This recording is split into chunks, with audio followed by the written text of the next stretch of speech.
mercredi 22 novembre 2023. Et pour terminer, la République d'Ouganda a un nouveau siège de son ambassade en RDC. Ce bâtiment situé dans la commune de Gombe à Kinshasa a été inauguré le week-end dernier par le ministre ougandais de la coopération régionale John Mulimba en présence des officiels congolais. Témoins de l'événement, Dieu merci Diaka et Yannick William.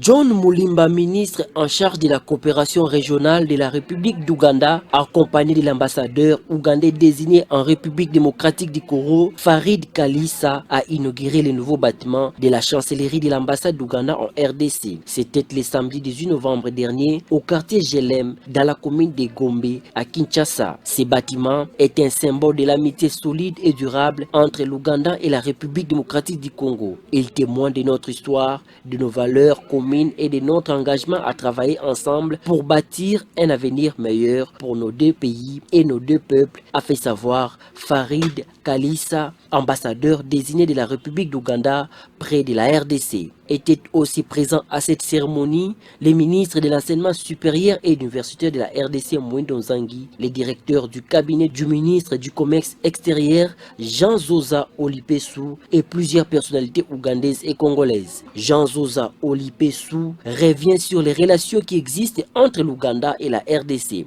De toutes les relations, nous collaborons déjà très bien et nous avons estimé que cette nouvelle chancellerie va permettre aux deux pays de bâtir sous de nouvelles bases et permettre qu'il y ait des échanges, comme le président l'a dit, en se regardant dans les yeux et permettre que les deux pays puissent en profiter. L'inauguration de ces bâtiments coïncide avec la célébration du 61e anniversaire de l'indépendance de l'Ouganda, placée sous le thème « Soutenir une nation unie et progressiste, prendre en charge notre avenir en tant que nation libre ». Avec l'inauguration de ces bâtiments, un nouveau chapitre des relations s'ouvre entre la RDC et l'Ouganda, a précisé John Mulimba, ministre en charge de la coopération régionale de la République ougandaise.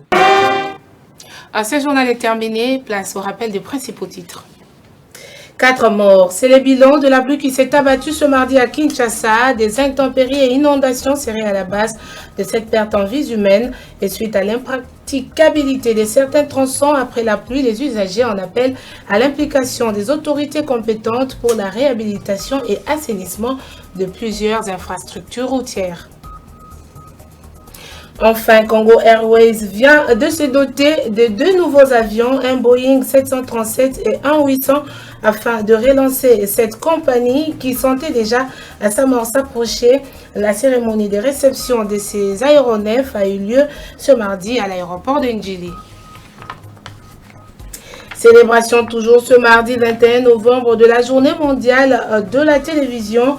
Vous avez suivi dans ce journal différentes réactions des téléspectateurs qui reconnaissent la qualité du travail abattu par les journalistes qui exercent au sein de la télévision du groupe L'Avenir. Fin complète de ce journal. Merci à vous, mesdames et messieurs, de nous avoir suivis et bon suite de programme sur nos antennes.